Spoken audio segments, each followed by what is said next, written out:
कार्रवाई करें। ठीक है विजय कौशिक जी, क्योंकि ये पूरा मामला अगर हम देखें तो लगातार बढ़ता चला जा रहा है और ऐसा नहीं है जिस तरीके से मौलाना साजिद साहब ने बताया है अभी कि ये कोई पहला वाकया नहीं है। इससे पहले भी हमने देखा है कि आज़ादी के नाम पर या फिर फ्रीडम ऑफ एक्सप्रेशन के नाम पर किस तरीके की चीज़ें हुई है।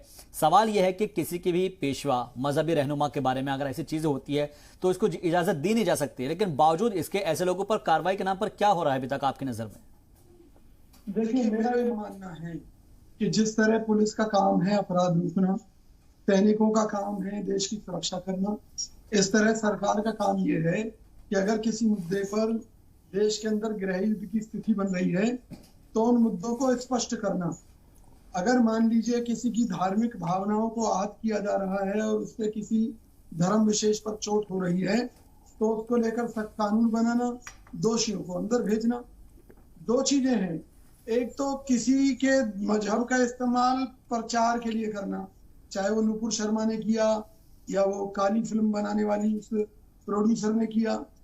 तो ऐसे लोग जो अपने फायदे के लिए, भाई नुपुर ने राजनीतिक फायदे के लिए धर्म का इस्तेमाल किया, दूसरे के धर्म पर चोट पहुंचाई। इस प्रोड्यूसर ने जो है काली माता के ऊपर किया, हिंदुओं पर चोट पहुंचाई। तो ऐसे लोगों को जब तक जेलों में नहीं भेजा जाएगा, धर्म का जो इस्तेमाल है वो बढ़ता जाएगा और धार्मिक भावनाएं इसी तरह से हर्ट होती रहेंगी और देश में हिंदू मुस्लिम एकता या जो अन्य समुदायों की एकता है वो खंडित होती रहेगी और देश जो है गृह युद्ध की आग में भी झुक सकता है। तो सरकार अपना काम नहीं कर रही है। शायद सरकार कहीं ना कहीं ये चाहती है कि देश में इसी तरह के हालात बने रहें ताकि लोग बेरोजगारी को भूल जाएं, ताकि लोग महंगाई को भूल जाएं, ताकि लोग देश के ऊपर विदेशी कर्ज को भूल जाएं और लोग इस बात को ही भूल जाएं कि देश में मोदी सरकार पर गलत काम कर रही है, क्योंकि भ्रष्टाचार भी आज चरम पर है। चाहे नमामि गंगे परियोजना हो, चाहे पीएम केयर्स हो, इतने बड़े बड़े घोटाले, स्मार्ट सिटी घोटाला, तो जनता को उलझाए रखने की भी एक तरकीब है। क्योंकि धर्म की अफीम चटा दो तो हिंदू मुस्लिम से लड़ेगा, मुस्लिम हिंदू से लड़ेगा, तो सरकार अपना मूक दर्शक तो कौशिक साहब, क्या आप ये मान रहे हैं कि ये पॉलिटिकल एजेंडा सेट होता है और इसकी आड़ के अंदर ये सब चीजें हो रही है? फिर देखिए, दो चीजें हैं, बड़े स्पष्ट रूप से आपके चैनल पर कह रहा हूं और आपके चैनल को मुबारकबाद भी देता हूं कि आप किसी भी चीज की तह तक जाने की कोशिश करते हैं। एक तो होता है अपमान कि भाई मैं यहाँ बैठकर खुदा को गालियां दूं या भगवान को गालियां दूं, ये है अपमान। दूसरी होती है बहस, एक सार्थक बहस कि भी कोई सवाल कर रहा है तो धर्मगुरु उसका जवाब देना कि उसको लेकर विवाद खड़ा करें। जैसे अभी मेरे भाई साहब कह रहे थे कि भाई इस्लाम जो है दूसरे के धर्म का आदर करता है और कहता है कि भाई तुम अपने दीन के हिसाब से रहो, हम अपने दीन के। तो हिंदुस्तान के अंदर जो मुस्लिम शासक थे जिन्होंने तलवार की नोक पर लाखों हिंदुओं का धर्म परिवर्तन कराया था, तो वो किस आधार पर कराया था? कौशिक साहब, एक बड़ी खबर मिल रही है, इसलिए मैं आपको माजरत चाहूंगा, बीच में रोक रहा हूं। एक बड़ी खबर के बाद फिर से इस टॉपिक पर आते हैं। ब्रिटेन के पीएम बोरिस जॉनसन ने इस्तीफा दे दिया। इस वक्त की बहुत बड़ी खबर है, बोरिस जॉनसन ने पीएम के ओहदे से इस्तीफा दिया है। कंजर्वेटिव पार्टी में बगावत के बाद इस्तीफे का दबाव था और 41 वुज़रा की बगावत के बाद यह इस्तीफा दिया गया है।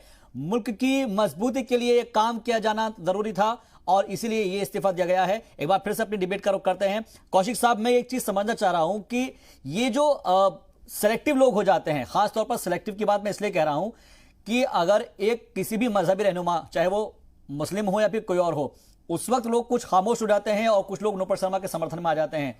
अभी हाल ही के अंदर हमने देखा है कि कुछ लोग जो है उस नुपुर शर्मा को सही ठहरा रहे थे। सवाल यह है कि अब दूसरी तरफ से अगर यहां पर इस तरह की तस्वीर सामने आई है, पोस्टर बनाया जा रहा है, उसके ऊपर दूसरा तबका एहतजाज कर रहा है लेकिन एक तबका खामोश है। सवाल यह है कि लोग अपने अपने हिसाब से जो है सिलेक्टिव हो जाते हैं इन चीजों को लेकर। आप बिल्कुल सही कह रहे हैं, लेकिन इसका कारण है ना, दुनिया के अंदर कोई भी क्राइम होता है तो सबसे पहले जो डिटेक्टिव एजेंसी है या जांच एजेंसियां हैं या जांच अधिकारी है, वो क्या देखता है? वो ये देखता है कि भाई इस क्राइम से फायदा किसका हुआ है। तो इसी तरीके से आज देश में जो हालात हैं तो उनसे फायदा किसको हो रहा है? भारतीय जनता पार्टी को हो रहा है या धर्म गुरुओं को हो रहा है, चाहे वो धर्म गुरु हिंदुओं के हों चाहे वो मुसलमानों के हों। क्या कोई मुस्लिम धर्म गुरु इस बात को लेकर सामने आया है कि उसके समुदाय की जो गरीब महिलाएं हैं जो कोठों पर बिठा दी गई हैं या हिंदुओं की जो लड़कियां कोठों पर बिठा दी गई हैं, क्या उनके लिए हमें लड़ाई लड़नी है? या जो गरीब महिलाएं चाहे वो हिंदू की हैं चाहे मुस्लिम की हैं, उनके लिए कोई धर्म गुरुओं ने कोई अपने खजाने खोल दिए हों? तो ये लोग राजनीति करने तो देखो सब आ जाएंगे, लेकिन गरीब हिंदू की बात कोई नहीं करेगा, गरीब मुसलमान की बात कोई नहीं करेगा, और इसके पीछे सब राजनीति है। इन सबको पैसा कहीं ना कहीं राजनीतिक लोगों से घूम फिर कर मिलता है, और दोनों ही धर्मों के लोग अपने धर्म के लोगों का इस्तेमाल करते हैं, उन्हें भड़काते हैं, और इस तरह की हिंसाएं हमें देखने को मिलती हैं।